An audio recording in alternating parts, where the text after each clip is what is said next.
हमसे क्या कहना है हमें इस बात को पक्का करने के लिए, इस बात की गांठ बांधने के लिए? हरे रामा राम रामा हरे हरे, हरे कृष्णा कृष्ण कृष्ण हरे हरे।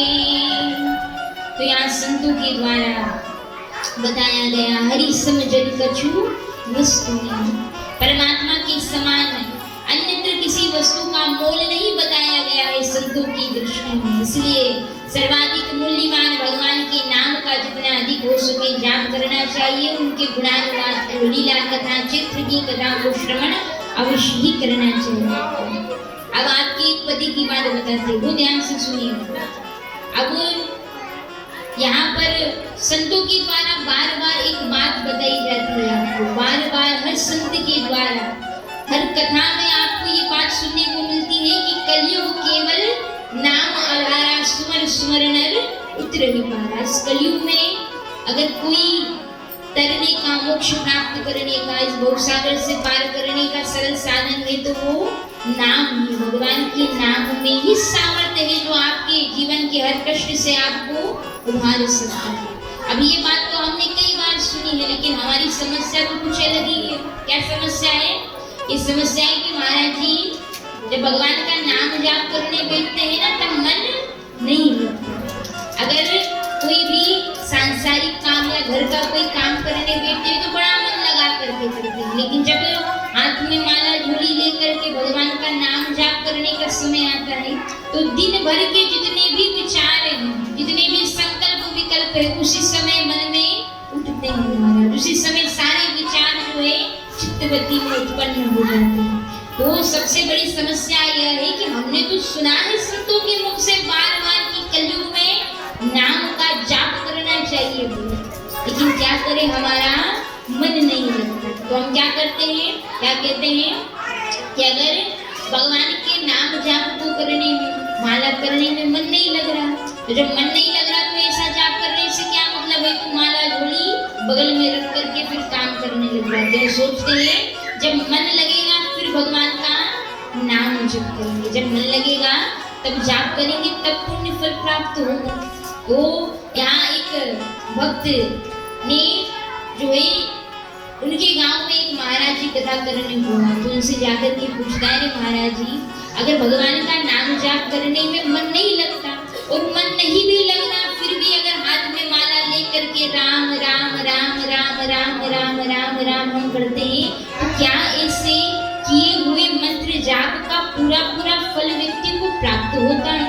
तो महाराज जी मुस्कुरा करके कहते हैं, क्या कहते हैं वो ध्यान से सुनो। महाराज जी कहते हैं अगर आपने भूलवश मिर्ची को मुख में रख लिया, हरी मिर्ची को भूल से गलती से आपने अपने मुख में रख लिया, अब भूल से रखी हुई हरी मिर्च को खाने के बाद व्यक्ति यह कहे कि मैंने तो जानबूझ के खाई नहीं है, गलती से खाई है, भूल से खाई है, तो मुझे तो तीखा नहीं लगना चाहिए, मैंने तो अनजाने में खाई है तो मुझे तीखा नहीं लगना चाहिए। पर क्या ऐसा होगा?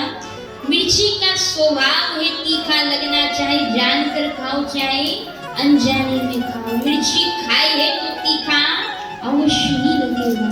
मुख में अगर मिश्री की डली रखी है, चाहे जानकर रखी हो चाहे अनजाने में रखी हो, मिश्री का स्वभाव है आपके मुख में मिठास को घोलना, तो मिश्री अपना स्वभाव नहीं छोड़ती, आपके मुख में मिठास अवश्य बोलती है। ठीक उसी प्रकार राम नाम का स्वभाव है कल्याण करना, चित्त वृत्ति को एकाग्रचित करना, तो राम नाम का स्वभाव है कल्याण करना। इसलिए मन लग रहा तो भी भगवान का नाम जप कीजिए और मन नहीं भी लग रहा तो भी भगवान की कथा सुनना चाहिए। मन ना भी लगे तो भी मुख से राम कृष्ण हरि का जाप करना चाहिए। और अगर मन भटक रहा हो यहाँ वहाँ फिर भी जाप किया जाए तो उसका पूरा पूरा फल व्यक्ति को प्राप्त होता है। जीवन में भगवान के नाम से कल्याण अवश्य ही होता है। इसलिए तो कहते हैं, क्या कहते हैं, राम जप ले रे सिया राम जप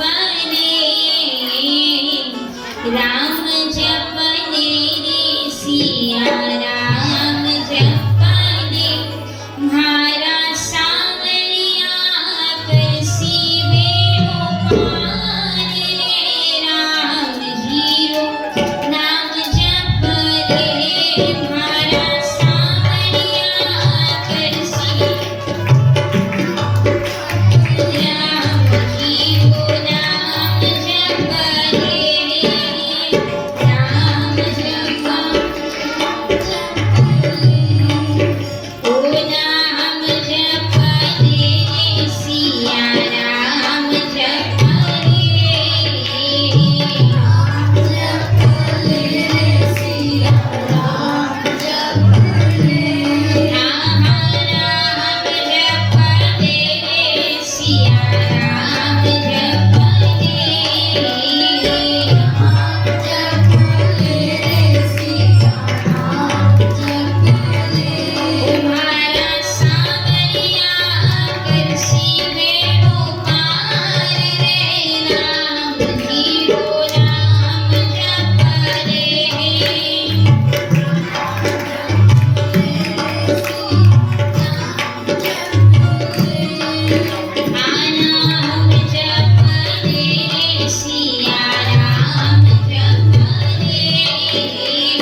जैसे हनुमान जी लगाते राम जी के नाम का जयकारा पूरे उत्साह के साथ जय जय श्या राम, जय जय श्री राम, जय जय श्या राम, जय जय श्री राम, जय जय श्या राम, जय जय श्री राम। सीताराम जी महाराज की जय।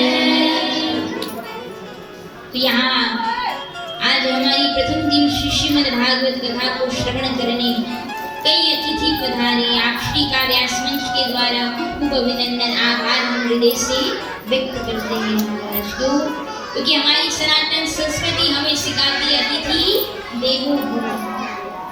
हमारे घर पर अगर कोई अतिथि आते हैं, कोई वरिष्ठ जन आते हैं, तो सब बच्चे ध्यान से सुनेंगे।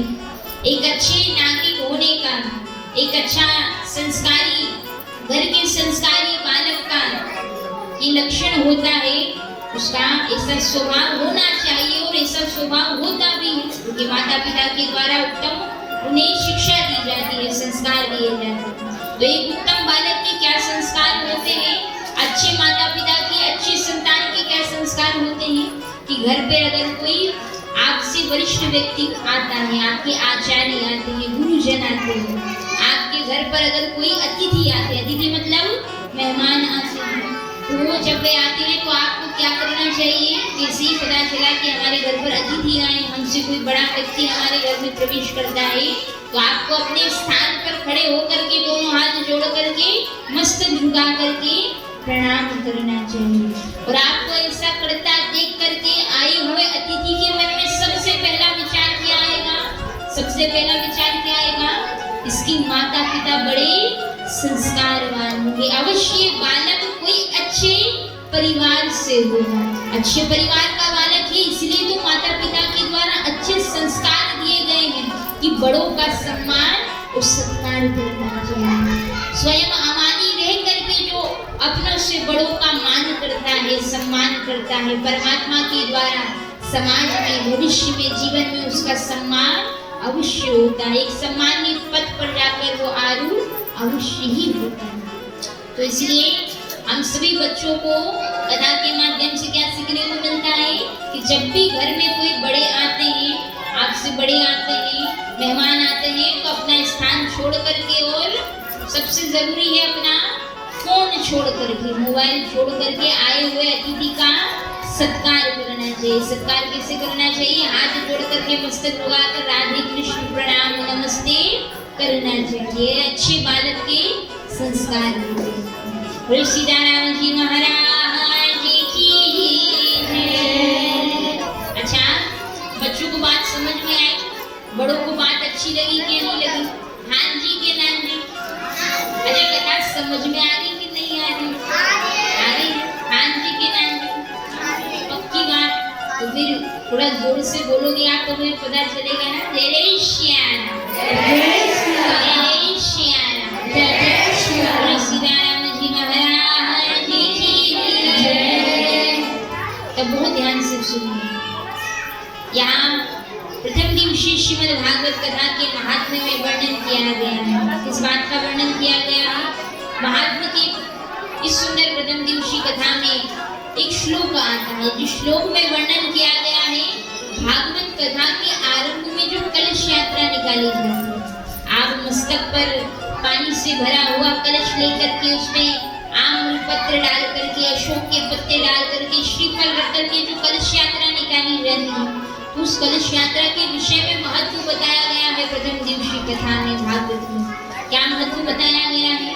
जो व्यक्ति श्रीमद् भागवत कथा की इस सुंदर शोभा यात्रा, कलश यात्रा में सम्मिलित होता है, तो उसे शोभा यात्रा में सम्मिलित होने पर क्या लाभ प्राप्त होता है, इस बात का वर्णन किया गया है इस श्लोक में। तो बहुत ध्यान से सुनिए।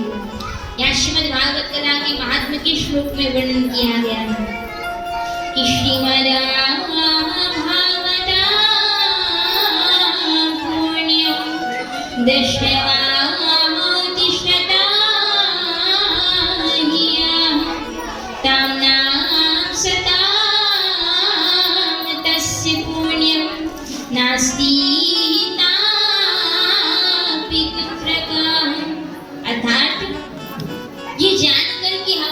से बाहर, हमारी दुकान से, दफ्तर के बाहर से श्रीमद् भागवत कथा, हरि कथा, राम कथा, कृष्ण कथा की शोभा यात्रा निकल रही है, कलश यात्रा निकल रही है, उसे देखने के बावजूद भी जो व्यक्ति कलश यात्रा में भागवत व्यास पोथी के सम्मुख अपने स्थान से खड़े होकर के हाथ झुका करके, मस्तक झुका करके, हाथ जोड़ करके प्रणाम नहीं करता है ना, तो क्या होता है?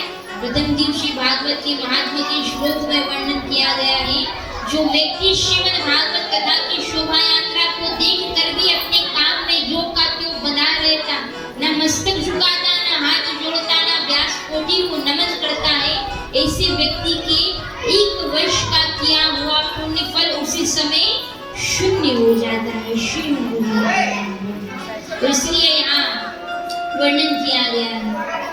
आगे भी इस बात का आप सब ध्यान रखें। आपके नगर में जब कभी हरि कथा हो, आपके घर से बाहर से नगर में कई शोभा यात्रा, कलश यात्रा निकल रही हो ना, तो सबसे पहले क्या करना चाहिए? कुछ भी काम कर रहे हो उस काम को उस समय छोड़कर व्यवस्थित कर करके अपने स्थान से खड़े होकर के व्यास पोथी को, रामायण को, भागवत को हाथ जोड़ मस्तक झुका करके प्रणाम अवश्य ही करना चाहिए। और ऐसा करने से क्या लाभ प्राप्त होगा?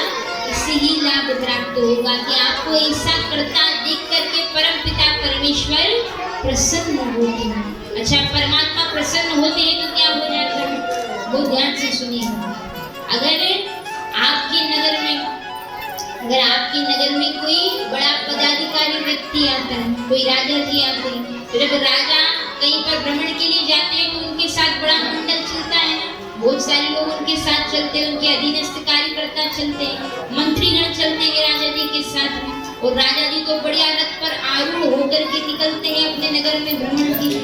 तो जब राजा नगर में भ्रमण के लिए निकल रहे हो, रथ पर आरूढ़, रथ पर बैठे हुए राजा धीराज अगर प्रजाजन में से किसी की ओर देख करके मुस्कुरा देते, अगर रथ पर बैठे हुए राजा प्रजाजनों में से किसी एक व्यक्ति को देख करके मुस्कुरा देते हैं, तो वहां खड़े हुए सारे व्यक्ति मन में क्या विचार करते हैं?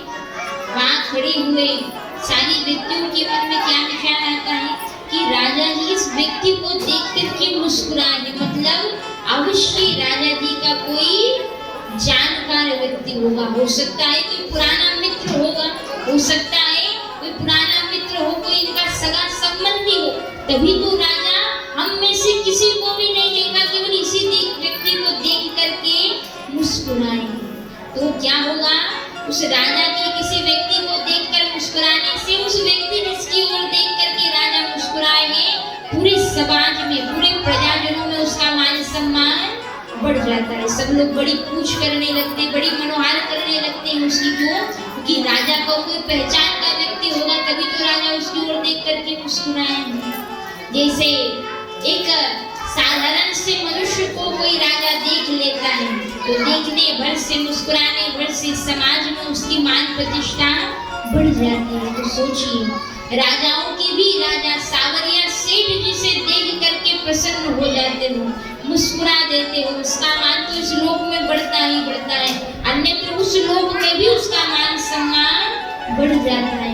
इसलिए कहा जाता है कि श्रीमद् भागवत कथा की महात्मा के दिवस की कथा में शोभा यात्रा के महत्व के विषय में बताया गया है कि जो व्यक्ति शोभा यात्रा की, इस शोभा यात्रा में, कलश यात्रा में सम्मिलित होता है, हाथ जोड़ करके, मस्तक झुका करके व्यास पोथी को नमस्कार करता है, नमन करता है, तो उसे ऐसा करता है देख करके पिता परमेश्वर प्रसन्न होते हैं महाराज। और भक्त के लिए तो परमात्मा की प्रसन्नता ही एकमात्र आधार होता है। तो इसलिए यह सुंदर श्रीमद् भागवत कथा के प्रथम दिवसीय कथा में शोभा यात्रा के महत्व के विषय में बताया गया। अब हम आगे कल से द्वितीय दिवसीय कथा, तीसरे दिन की कथा, इस प्रकार 7 दिनों तक हरि कथा को यहाँ बैठ करके श्रवण करने वाले हैं। तो पहले तो नियम आप ध्यान पूर्वक श्रवण करिए कि 7 दिन हरि कथा को सुनने की क्या क्या नियम हमारे द्वारा किए जाने चाहिए, किन किन सावधानी को ध्यान में रखते हुए हमें हरि कथा को श्रवण करना चाहिए। तो सबसे पहली सावधानी बताई गई है कि अगर कोई व्यक्ति किसी मनोकामनाओं को लेकर के हरि कथा श्रवण कर रहे हैं कथा मंडप में बैठ करके, तो सबसे पहला नियम है कि एक आसन पर बैठ करके। अगर आप घर से अपना आसन स्वयं ला सकते हैं तो बड़ी अच्छी बात है, वरना जो यहाँ पर विछात व्यवस्था की गई उस विछात व्यवस्था पर एक ही आसन पर बैठने का मतलब है कि आप उठ करके बार बार पीछे जाना, पीछे से आगे आना, पानी पीने चले जाना, यहाँ जाना वहाँ जाना, फिर आकर के बैठ जाना। तो ऐसे में सुनने वाली कथा जो है वो जो नियम है वो खंडित हो जाता है। तो सबसे पहला नियम क्या है, एक आसन पर बैठ करके हरि कथा सुनना चाहिए। एक आसन पर बैठना मतलब एक ही जगह पर बैठ करके कथा के आरंभ की आरती से लेकर के कथा विश्राम की आरती तक हरि कथा को मन लगा करके ध्यान से श्रवण करना। दूसरा नियम है, जब तक आप हरि कथा 7 दिनों तक चल रही है आपके नगर में, तब तक प्रयास करें आपका स्वभाव उत्तम होना चाहिए। स्वभाव उत्तम होना चाहिए मतलब मुख से आप ऐसे शब्दों का उच्चारण न करें जिससे सामने वाले के हृदय पर आघात हो सके तो सत्य बोले, सत्य वाचन करें, क्रोध ना करें और मीठा बोल करके सभी के हृदय को आनंद प्रदान करें। तीसरा नियम बताया गया है आहार शुद्धि का। जो हरि कथा नियम पूर्वक किसी मनोकामना से श्रवण कर रहे हैं उनके लिए तीसरा नियम है कि आहार की शुद्धि रखें। आहार की शुद्धि मतलब इन 7 दिनों पर्यंत तक आपको किसी भी प्रकार के तामसिक आहार का सेवन नहीं करना। तामसिक आहार मतलब लहसुन, प्याज, तीखा, ज्यादा तेल वाला, भुना हुआ मिर्च मसाले का और बाजार का अन्न ग्रहण नहीं करना। शुद्ध सात्विक भोजन बना करके घर पर ही अपने हाथ से बना करके रसोई सिद्ध कर भोजन करते हैं।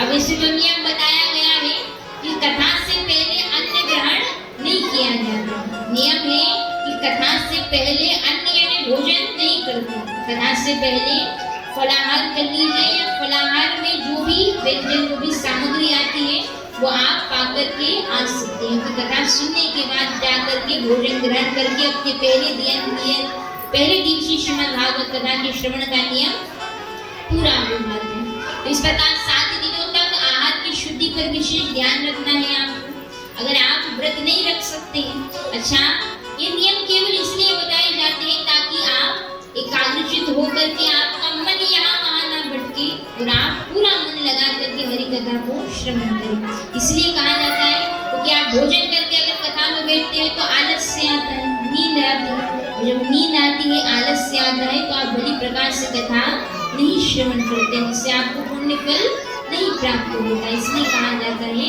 कि आहार की शुद्धि का ध्यान रखें। शुद्ध आहार पाना चाहिए 7 दिनों तक, हो सके तो सात्विक पाए। अगर व्रत नहीं भी कर सकते तो जब कथा में आते हैं उससे 2-3 घंटा पहले भोजन करके आए, जिससे वो इस सीमित समय अंतराल में सुपाच्य रूप से पच जाए और आपको आलस्य न आए। तो इन बातों का आपको ध्यान रखना चाहिए। एक आसन पर बैठकर कथा सुननी है और सत्य बोलना है, कटु वचन नहीं बोलना, अच्छा व्यवहार रखना है। तीसरा आहार की शुद्धि रखनी है। चौथा, जब व्यास जी मंच पर आए उससे पहले आपको कथा मंडप में आना है, मतलब आरंभ की आरती में सम्मिलित होना है और विश्राम को आरती होने के बाद हरि कथा विश्राम जब ले आरती हो तो प्रसाद लेकर के अपने घर जाना है। तो इन नियमों का आपको पालन करना है। 5वां नियम बताया गया, जो कथा आपने सुनी है प्रयास करें औरों तक उस कथा को पहुंचाने का। इसके 2 माध्यम हैं। पहला कि जब आप कथा सुनने आ रहे हो तो अपने साथ में अपने जितने भी परिवार के सदस्य हैं, आपके आस पड़ोस में जितने भी लोग भी आपके परिचित व्यक्ति हैं, उन्हें भी सूचना दे करके हरि कथा की अपने साथ में लेकर के आए। भक्त किसे कहते हैं? जो स्वयं तो भक्ति करता है लेकिन औरों को भी भक्ति करने के लिए प्रेरित करता है। जो स्वयं भी कथा सुनता है औरों को भी कथा सुनने के लिए अपने साथ में लेकर के आता है। तो 5वां नियम क्या है? आपको हरि कथा का प्रचार प्रसार करना, मतलब आप स्वयं भी कथा सुनने को आए औरों को भी संग में लेकर के आए। दूसरा बताया गया, अगर आप किसी को साथ में लेकर आना चाहते पर साथ में कोई व्यक्ति बोलने पर भी नहीं आता तो घर जाकर के जो अच्छी बात सुनी है जाकर के उन्हें बताइए, जिससे उन्हें कुछ घड़ी का ही सही सत्संग प्राप्त हो। तो इन नियमों का आपको पालन करना चाहिए। नियमों के द्वारा जो सुंदर हरि कथा को श्रवण करता है उसे पूरा भागवत श्रवण का लाभ होता है। बोले श्रीमद् भागवत महापुराण की जय। और इन नियमों के साथ एक और नियम लेना है। क्या उद्देश्य लेकर के चलना है 7 दिनों की कथा का? कि श्याम सुंदर सराहत को प्यारे रहे, श्याम सुंदर सराहत को प्यारे रहे, हम उन्हीं के रहे हमारे रहे।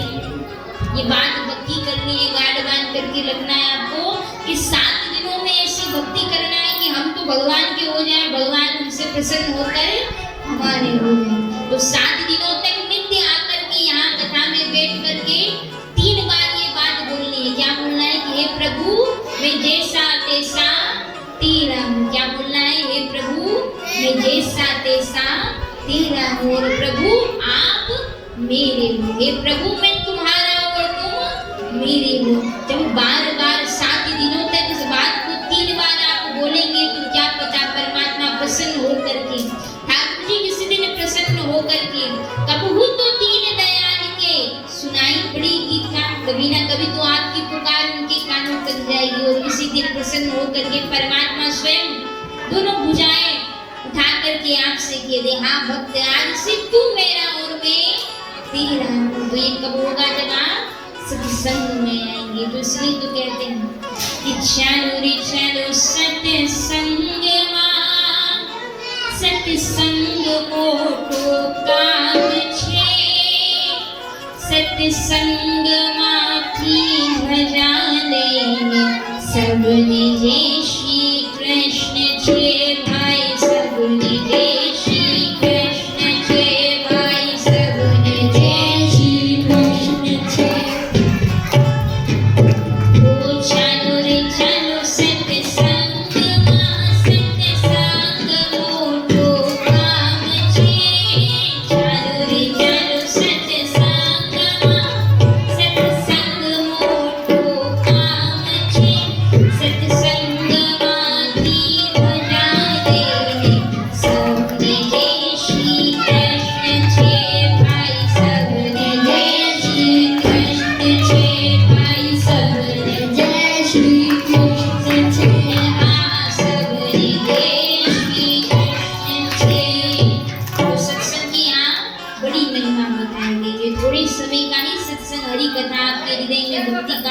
बीजारोपण करने का सामर्थ्य रखता है। इसलिए हमें नित्य निरंतर हरि कथा को श्रवण करते रहना चाहिए। और चूंकि दोपहर का समय तो सबसे मीठी नींद कब आती है? कथा में सबसे मीठी नींद आती है। डल्लब के गद्दों में घर पर एसी कूलर में बैठ करके पंखे के नीचे बैठ करके इतनी बढ़िया नींद नहीं आती जितनी बढ़िया नींद कथा पंडाल में बैठकर जब कथा सुनते तो बड़ी मीठी नींद आती है ना, बड़ी अच्छी नींद आती है। तो इसलिए अगर किसी को निद्रा महारानी सता भी रही हो और उसका ध्यान कथा से भटक भी रहा हो तो आइए उस समय भगवान के नाम का संकीर्तन करते हैं। उसके बाद महात्मा के दिवस की कथा का हम सभी श्रवण करेंगे। तो आइए सभी मीठी मीठी तालियों की सेवा देते हुए सुनते हैं। श्रीमन नारायण नारायण नारायण श्रीमन नारायण नारायण नारायण हम श्रीमन नारायण नारायण नारायण श्रीमन नारायण नारायण नारायण श्रीमन नारायण नारायण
आपको सभी सुंदर प्रथम दिवसीय महात्मा की हरि कथा का श्रवण पाने करते, तो वो ध्यान से सुनिए।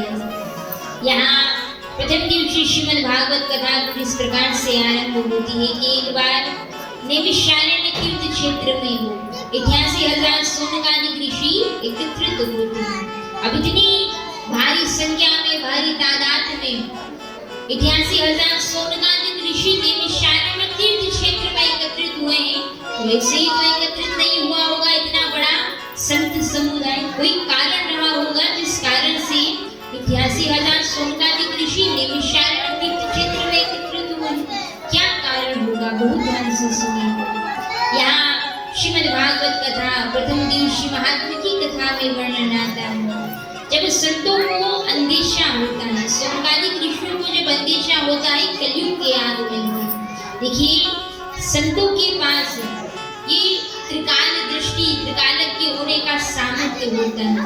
संतों के द्वारा इतना भजन किया जाता है, जाप किया जाता है, नियमों का पालन किया जाता है, उनके पास वो बल प्राप्त हो जाता है जिससे वो भविष्य में होने वाली घटनाओं का अनुमान लगा सकते हैं। त्रिकालज्ञ होना मतलब जो बातें बीत चुकी है उन बीती हुई बातों का, घटनाओं का जानकारी प्राप्त करनी है। वर्तमान में अगर कोई अप्रिय घटना घटने वाली है, वर्तमान में कोई शुभ सूचना आने वाली है, प्राप्त होने वाली है, उन सब का पहले ही अनुमान प्राप्त हो जाना, पहले ही वो सारी बातें ज्ञात हो जाना। भविष्य में अगर कोई घटना घटित होने वाली है तो उस भविष्य में घटने वाली घटना का पहले ही अनुमान हो जाना, ज्ञान प्राप्त हो जाना, इसे त्रिकाल दृष्टि कहा गया है। इसलिए संतों को त्रिकालज्ञ कहा जाता है, अर्थात उन्हें भूत और भविष्य और वर्तमान तीनों समय का बोध होता है, ज्ञान होता है। तो यहाँ जो सोनकादिक ऋषि एकत्रित हुए हैं नैमिषारण्य तीर्थ क्षेत्र में, इस कारण से हुए हैं कि उन्हें अंदेशा हुआ है, अनुभव हुआ है, उन्हें कहीं ना कहीं अनुमान लगा इस बात का कि अब इस भारतवर्ष में कलयुग प्रवेश करने वाला है, इस धराधाम पर कलयुग का प्रवेश होने वाला है। और जब संसार के व्यक्तियों के जीवन में कलयुग का प्रवेश होगा तो स्थिति बड़ी भयावह हो जाएगी। क्यों? क्योंकि जब कलयुग आ जाएगा तो कलयुग के आने पर कलयुग का मनुष्य भजन करना, जाप करना, पूजन करना, सत्य बोलना, परोपकार करना, औरों की सहायता करना, ये सब कर्म करना धीरे धीरे छोड़ता जाएगा। और जब घोर कलयुग आ जाएगा तो व्यक्ति केवल अपने ही अर्थ उपार्जन का, केवल मैं और मेरा परिवार कैसे बड़ी प्रकार से सुख से रह सके, इस बात की ही चिंता मनुष्य को रहेगी। न तो वो अपने किसी प्रियजन का, अपने किसी संबंधी के भले का, परोपकार का उसके मन में ख्याल आएगा, नहीं वो किसी का परोपकार परमार्थ का कार्य करेगा, न उसके पास भजन करने के लिए जिस भगवान ने जन्म दिया है, जिस पिता परमेश्वर ने मानव की देह दी है, उस परमात्मा को धन्यवाद करने के लिए भी समय नहीं होगा। उस परमात्मा का एक बार राम कृष्ण नारायण हरि नाम लेने का भी समय उसके पास नहीं होगा। कलयुग का मनुष्य माया की चपेट में इस प्रकार जो है अपने जीवन को व्यस्त कर लेगा कि भजन के लिए समय ही न बचेगा। इसलिए यहाँ सोनकादिक ऋषि नैमिषारण्य में एकत्रित हुए कि जब कलयुग आ जाएगा तो कलयुग को इस पृथ्वी पर आने से पहले ही क्यों ना रोक लिया जाए। तो कलयुग के आने का अंदेशा होने पर 88,000 सोनकादिक ऋषि नैमिषारण्य तीर्थ क्षेत्र में एकत्रित होते हैं, लोक कल्याण के भाव से, सबके मंगल के भाव से यज्ञ करने हेतु सहस्त्र वर्षों तक यज्ञ करने का संकल्प लिया है। और यहाँ जब यज्ञ हो रहा है तो यज्ञ प्रातःकालीन सत्र में और सायंकालीन सत्र में हो रहा है। मध्याह्न का जो दोपहर का समय होता है, जो मध्याह्न का समय है, उस मिले हुए समय का भी सदुपयोग करने के भाव से यहाँ सोनकादिक ऋषियों के मन में इच्छा जागृत होती है कि क्यों ना इस मध्याह्नकालीन समय में हरि कथा को श्रवण किया जाए, क्यों ना इस समय में भगवान की कथा को श्रवण किया जाए। तब यहाँ हरि कथा का मन में विचार तो आता है, पर मन में विचार आता है कि भला कथा सुनाएगा कौन। हमारे मन में तो कथा सुनने की इच्छा जागृत हुई, हमारे मन में तो कथा सुनने की प्रबल जो है मनोरथ प्राप्त हमारे हृदय में हुआ है, पर कथा हमें कहकर के कौन सुनाएगा, भला वक्ता कौन होगा, कहाँ से व्यास जी लेकर के आएंगे।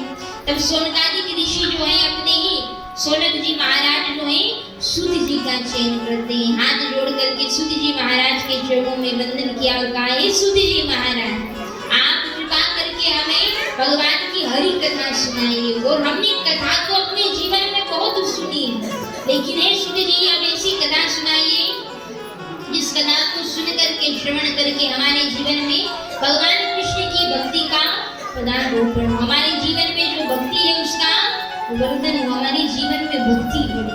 ऐसी कथा सुनाइए जिससे हमारे मन में भगवान कृष्ण की भक्ति करने की और उत्कंठा और प्यास और इच्छा जागृत हो। जब सूत जी महाराज से सोनकादिक ऋषियों ने हरि कथा को सुनाने को कहा है, तभी सोनकादिक ऋषि सूत जी के चरणों में इच्छा व्यक्त करते हुए कहते हैं, क्या कहते हैं कि श्रेषाम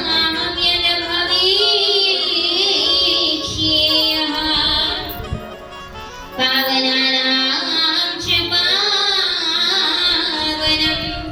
कृष्णः प्राप्तिकरं शाश्वत साधनं तद्वाधानुना। इस कलयुग में भगवान कृष्ण की भक्ति को प्राप्त करने का अगर कोई उत्तम साधन हो, कोई हरि कथा हो, तो आप कृपा करके सूत जी महाराज हमारे सदपात्र समझ करके सुनाने की कृपा कीजिए। तब सूत जी महाराज प्रत्युत्तर देते हुए कहते हैं, हे सोनकादिक ऋषियों, आप ऐसी कथा सुनना चाहते हैं ना जिससे हमारे जीवन में और भी भक्ति करने की इच्छा जागृत हो, हमारे जीवन में जो भक्ति है वो और भी बढ़े, उसका और भी वर्धन हो।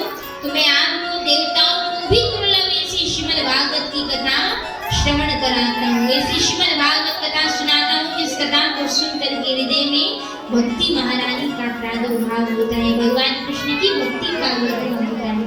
तभी सूत जी महाराज जो है सोनकादिक ऋषियों को श्रीमद् भागवत कथा का महत्व सुनाते हुए कहते हैं, श्रीमद् भागवत कथा बड़ी मूल्यवान है, बड़ा महत्व है इस हरि कथा का, बड़ा रहस्य बताया गया। क्यों? क्योंकि देवताओं को भी परम दुर्लभ है। जब यहाँ आगे की कथा में हम श्रवण करेंगे द्वितीय दिवसीय श्रीमद् भागवत कथा में कि जब राजा परीक्षित को श्राप लगता है 7 दिन में मृत्यु का, तो जब श्राप लगता है तो आपने कथा में सुना होगा, कई बार भागवत कथा सुनी होगी कि जब 7 दिन का श्राप लगता है तो राजा परीक्षित को जो है सूत जी महाराज कथा सुनाते हैं 7 दिनों की भागवत की, किसलिए? ताकि राजा परीक्षित को मोक्ष की प्राप्ति हो। जब कथा सुनाने के लिए सोनक जी महाराज, जब सूत जी महाराज आते हैं, जब यहाँ सुदेव जी महाराज हरि कथा सुनाते हैं राजा परीक्षित को गंगा नदी के किनारे बैठ करके, तब क्या होता है? तब देवलोक से देवता अमृत से भरा हुआ कलश लेकर के आते हैं, लेकर के आकर के जो है सुदेव जी महाराज के चरणों में वंदन करते हुए कहते हैं, सुदेव जी महाराज, आप जो कथा राजा परीक्षित को सुनाने वाले हैं ना, कथा हमें सुना दीजिए, बदले में अमृत से भरा हुआ कलश में राजा परीक्षित को दे देंगे, जिससे राजा परीक्षित अमर हो जाएगा, उसे मृत्यु का भय ही नहीं रहेगा। बदले में यह अमृत के तुल्य श्रीमद् भागवत कथा हमें सुनाएंगे। तब सुखदेव जी महाराज वो कथा देवताओं को सुनाने से निकाल कर देते हैं। क्यों? क्योंकि यहाँ सुखदेव जी महाराज कहते हैं, हे देवताओं, आप अगर कथा सुनने के भाव से आते तो मैं आपको हरि कथा अवश्य सुनाता, लेकिन आप तो कथा का विनिमय करने आए, मतलब एक वस्तु के बदले दूसरी वस्तु लेने को आए, आप अमृत के बदले में कथा सुनने आए हो, तो ये कथा तो बड़ी अनमोल है, इसकी तुलना अमृत से भी न की जा सकती है, इसलिए मैं आपको कथा नहीं सुना सकता। इस हरि कथा को श्रवण करने का सत्पात्र अगर कोई व्यक्ति है तो वह राजा परीक्षित है। तो यहाँ सूत जी महाराज सोनकादिक ऋषियों से कहते हैं कि ऐसी श्रीमद् भागवत कथा जो देवताओं को भी दुर्लभ है, वो कथा मैं आपको आज यहाँ प्रेमवश होकर के सुनाता हूँ। तब यहाँ जो है सूत जी महाराज सोनकादिक ऋषियों को श्रीमद् भागवत कथा श्रवण पान कराते हैं। तब सोनकादिक ऋषि प्रश्न करते हैं, क्या प्रश्न किया है? सोनकादिक ऋषियों ने प्रश्न किया है कि हे सूत जी महाराज, जिस भागवत कथा की आप इतनी महिमा गा रहे हैं, गुणानुवाद गा रहे हैं, हमें बताइए सबसे पहली वो कथा किसने सुनी थी और सबसे पहले वो कथा किसके द्वारा कही गई, मतलब सबसे पहला वक्ता कौन था और सबसे पहला श्रोता कौन था? तब यहाँ सूत जी महाराज प्रश्न का उत्तर देते हुए कहते हैं, हे सोनकादिक ऋषियों, आपके हृदय में इच्छा है ना इस बात को जानने की सबसे पहला वक्ता कौन था, सबसे पहला वक्ता कौन था, वो ध्यान से सुनिए। सुधी जी महाराज कहते हैं कि श्रीमद् भागवत कथा सबसे पहले आनंद नाम के वन में हरिद्वार में जो है गंगा नदी के किनारे पर सुंदर वृक्ष के नीचे बैठ करके शरद कुमारों के द्वारा कही गई, ब्रह्मा जी के 4 मानस पुत्र शरद कुमारों के द्वारा कही गई और भक्ति ज्ञान वैराग्य और देवीश्री नारद के द्वारा इसे श्रवण पान किया गया। तब यहाँ सोनकादिक ऋषियों के हृदय में एक और प्रश्न जागृत होता है। कैसा प्रश्न? जब सुत जी ने कहा कि 7 दिन पर्यंत एक आसन पर बैठकर देवीश्री नारद ने सबसे पहला श्रोता बनकर के श्रीमद् भागवत को श्रवण किया, तो उनके मन में प्रश्न जन्म लेता है कि देवर्षि नारद को तो श्राप लगा है कि एक घड़ी से ज्यादा किसी स्थान पर वो रुक नहीं सकते, कि भला इतने 7 दिनों की लंबी अवधि तक उन्होंने एक आसन पर बैठ करके कथा को कैसे श्रवण करते। तब इस प्रश्न का उत्तर जानने के लिए सुत जी को कहा, तब सुत जी विस्तार से बताते हुए कहते हैं, जब यहाँ देवर्षि नारद पृथ्वी लोक पर भ्रमण करते हुए आते हैं, जब पृथ्वी लोक पर भ्रमण करते करते कहाँ पहुँचते हैं, जमुना नदी के किनारे वृंदावन गए हैं। तो वृंदावन में एक युवती को जब रोता हुआ देखा, उसकी गोद में 2 वृद्ध कुरुचित बालकों को देखा, तब जाकर के परिचय प्राप्त करना चाहा। वो युवती अपना परिचय देवर्षि नारद को देते हुए कहती है, हे प्रभु, इस संतुष्टि में स्वयं भक्ति महारानी और जो 2 बालक मेरी गोद में मूर्छावस्था में लेटे हुए हैं, वो मेरे पुत्र ज्ञान और वैराग्य हैं। हमने सुना है कि जब जीवन में संत आ जाते हैं तो संतों के आने से जीवन में जो व्यथा होती है, जो कष्ट होता है, उसका निवारण हो जाता है। तो कृपा करके मेरे पुत्र जो ज्ञान वैराग्य मूर्छित हो चुके हैं, इस संत श्री आप उनकी मूर्छा को दूर कीजिए। तब यहाँ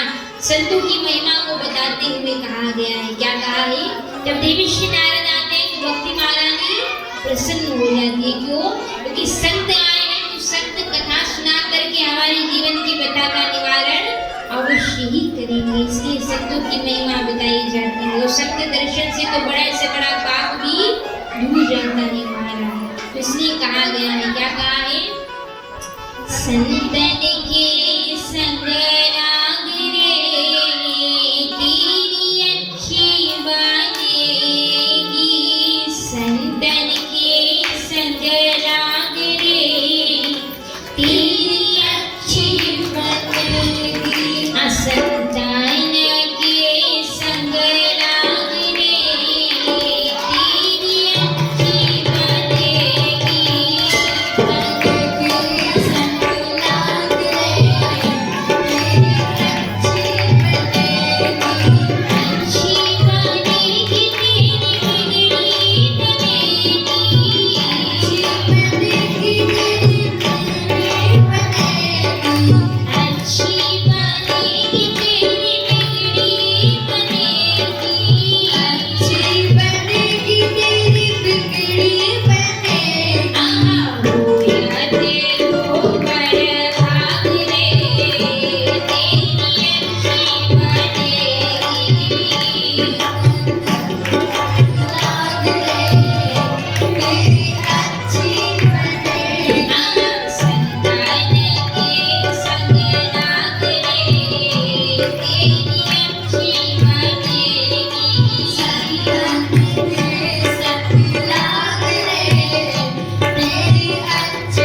व्यक्ति मुझसे राम नाम नहीं लेता उसको पुण्य प्राप्त नहीं होता है। तो इसलिए एक साथ ढूंढते हुए सभी उच्च स्वर में, ओ सीता राम राम